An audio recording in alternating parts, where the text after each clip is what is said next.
बातमी कोपरगावमधून आहे। कोपरगावमध्ये मतदान केंद्रावर गोंधळ पाहायला मिळतोय। भाजप आणि राष्ट्रवादीच्या उमेदवारांमध्ये बाचाबाची झाली आहे। मतदारांवर उमेदवार प्रतिनिधी प्रभाव टाकत असल्याचा दोन्ही गटाकडून आरोप होतोय आणि पोलिसांसमोरच दोन गटांमध्ये त्यानंतर बाचाबाची झाली।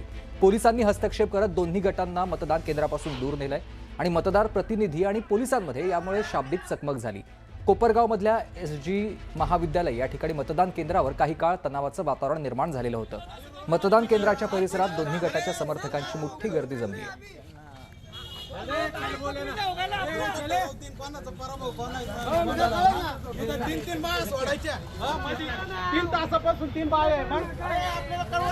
हरीश दिमोटे माझे सहकारी आपल्याला सविस्तर माहिती या सगळ्या संदर्भात देतात। हरीश, आपण जर बघितलं तर कोपरगावमध्ये अटीतटीची राजकीय लढाई या ठिकाणी बघायला मिळते। या ठिकाणी राष्ट्रवादी, भाजप, शिवसेना हे स्वतंत्रपणे या ठिकाणी लढतायत आणि एकमेकांसमोर त्यांनी आव्हान उभं केलेलं आहे। या ठिकाणचे आजी माजी आमदार जे आहेत काळे आणि कोल्हे, खरं तर यांचीच पारंपरिक राजकीय लढाई असते। यावेळी ते एक जण भाजपात आणि एक राष्ट्रवादीत आहे, तरी सुद्धा ती जी लढाई आहे ती या ठिकाणी बघायला मिळते आणि दोघांचे जे उमेदवार आहेत ते एकमेकांसमोर उभे ठाकलेले आहेत। कार्यकर्त्यांमध्ये अनेक ठिकाणी वादाच्या घटना घडताना दिसत आहेत।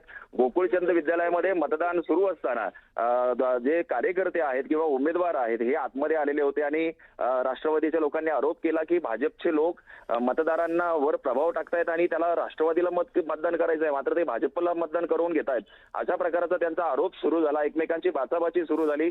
पोलिसांनी त्यांना त्या ठिकाणाहून हटवण्याचा प्रयत्न केला, तर पोलिसांबरोबर देखील त्यांची हुज्जत झालेली बघायला मिळते।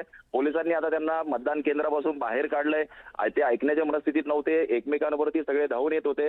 आता मात्र पोलिसांनी परिस्थिती नियंत्रणात आणली आहे। मात्र कुठेतरी कोपरगाव मधली लढाई जी आहे ती रंगतदार होते आणि कार्यकर्त्यांमध्ये देखील वादाच्या काही घटना घडताना दिसतात। धन्यवाद तुम्ही दिलेल्या सविस्तर माहितीसाठी।